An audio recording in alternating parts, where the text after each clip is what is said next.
说来想笑，后宫有这么2个女人，争宠方式居然不费吹灰之力。别人争宠那是老费劲了，有人抓蝴蝶，有人弄萤火虫，有人烧得一手好菜，有人弹得一手好曲儿，都是各种操作，最后才能达到目的。但是唯独沈眉庄和海兰这俩人呢，一个丢镯子，一个描眉毛，轻而易举地获得了皇帝的宠爱，简直就是宫斗界的 bug 呀！众嫔妃内心 OS： 凭什么他俩这么容易呀？我们不服！其实这轻而易举的背后也是有原因的。首先呢，皇上虽然看似冷落他们，但实际上对他们是有感觉的。我们先来看梅姐姐。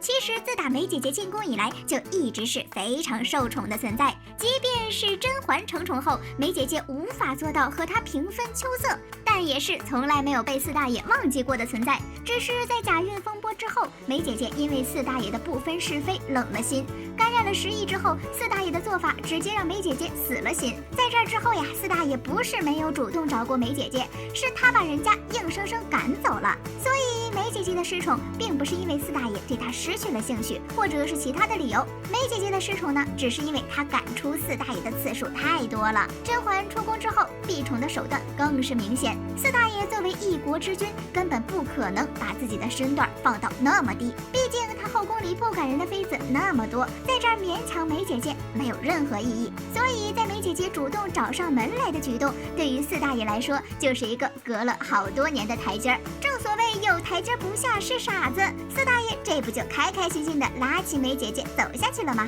至于海兰，那扎龙就更感兴趣了。虽说他嘴上一直嫌弃婉英和海兰，在面对他的时候怯怯的，就好像是自己把他俩咋着了一样，跟自己的其他妃子相比，那是太索然无味了。这不过是因为他俩不够合自己的心意，也不是自己喜欢的人，才会都保持冷冷淡淡的态度。要不然婉英抄诗的时候，扎龙也不会那么爽快的就去找他。这次海兰忽然换上漂亮衣服，扎龙是直接眼前一亮。紧接着海兰又去缝被子，这个举动让扎龙意识到这是海兰在委婉的示好，因为他一直都怯怯的不喜欢出门，这次却自己来教宫女缝被子，跟自己说话呢也不像原来那么羞怯。海兰的这点转变就足够扎龙去宠爱她了。在海兰这次侍寝之后，就直接成为了扎龙最宠爱的妃子，每天这个也赏那个也送，还直接让海兰怀上了孩子。但凡扎龙对海兰少点兴趣，也就不会这么宠爱她了。甚至在海兰生产完之后刚恢复完，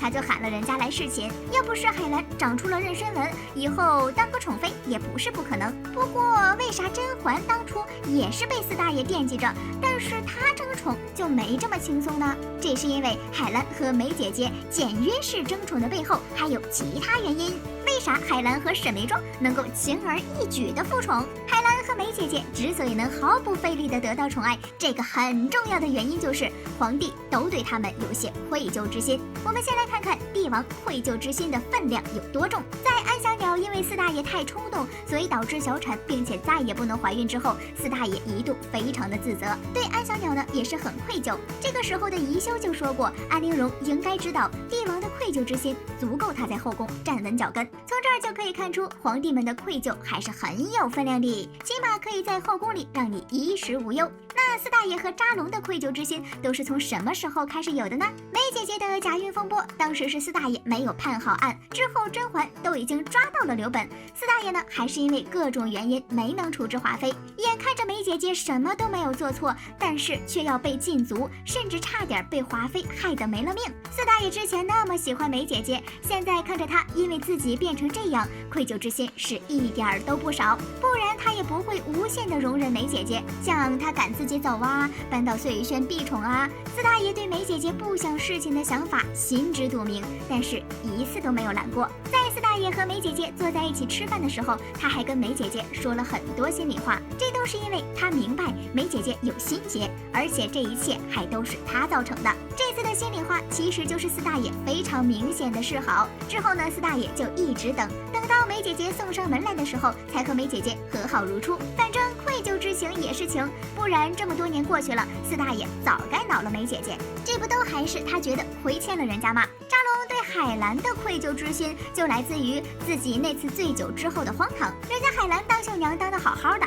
她这醉酒一次，彻底改变了人家的一生。所以别看她嘴上不待见人家海兰，但心里还是有那么一丢丢的愧疚。看她对婉音和海兰这两个人的不同就知道了。那次婉音来伺候笔墨，扎龙直接就问她为什么不说话。婉音说是怕自己说不好，之后扎龙就说那你继续当哑巴好了。之后呢，吐槽婉音胆子小，也只是在人家背后和如意说，但是对海兰就不一样了呀。当时如意被留在府里守孝，海兰为了帮他去找扎龙的时候，他只是问了一句你为啥见了我还是那么怯生生的呀？但是这态度和面对婉音时就截然不同。再加上海兰后面一直在维护自己的白月光，时间一长就更不一样了。而且经过这一系列的事情，扎龙可能也发现了海兰不乐意跟自己亲近，那他是不是就会想到怪自己太荒唐，才导致人家现在过得不好？这种想法不需要多，只要一点点就足够。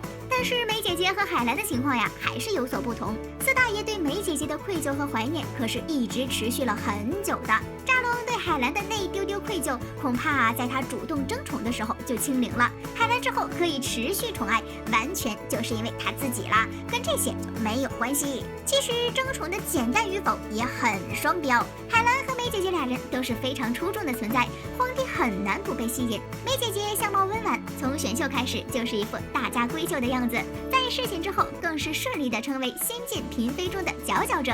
还是贵人的时候就开始学着管理六宫，而且呢还管得有模有样。放眼当时整个后宫，即便是作为女主角的甄嬛都没有这种待遇。在后宫其他女人接连得宠之后，梅姐姐呢也没有对她们做出什么伤天害理的事情来，她的一举一动都只不过是为了自保，这对于皇帝来说可是一个难得的贤妃。再加上后来梅姐姐在假孕风波之后就彻底死心，开始天天往太后宫里跑，太后呢就天天念梅姐姐的好，皇帝听的时间长了，心里自然也就对她的印象加了不少分。再加上梅姐姐不打扮自己的时间太长了，现在稍微一打扮就足以让人惊艳。四大爷看着梅姐姐就好像回到几年前一样，这谁顶得住呀？和梅姐姐相比呢，海兰就不是大家闺秀的形象了，人家只是单纯长得好看，这可是连他们敌方战队的郎华都亲口承认的事实。那么一个标致人，皇上怎么就不喜欢呢？事实证明，争宠之前的海兰确实是没想着争宠，在海兰下定决心要争宠的时候，也是先给自己一通捯饬，于是这一下子就变成了嫔妃中的佼佼者。在这一点上，海兰和梅姐姐还是很像的。紧接着，海兰又特地去给太后缝被子。扎龙一看，哎呀，原来朕的海贵人这么好。虽说海兰这也是有扎龙孝顺太后的关系在，但她这是单纯的利用，和梅姐姐一点都不一样。在被扎龙翻牌子之后，海兰又让她感受到了自己的独特之处，也让扎龙看到她身上的无数闪光点，像是贴心识大体之类的。不过海兰和梅姐姐的争宠方式局限性还是很大的，但凡换个人，效果就不一样了，明晃晃的双标呀！他俩一个用丢镯子为借口，成功给自己孩子上了北京户口，另一个呢画画眉毛缝被子，不久之后就成功让自己揣上了娃。要是每个嫔妃争宠都这么容易，那看着也太爽了吧！最后还是要心疼一下四大爷，当初为了开枝散叶选秀，结果闹了一大圈，只有龙月是亲生的，好歹人扎龙的永琪是亲生的呀，四大爷可真可怜。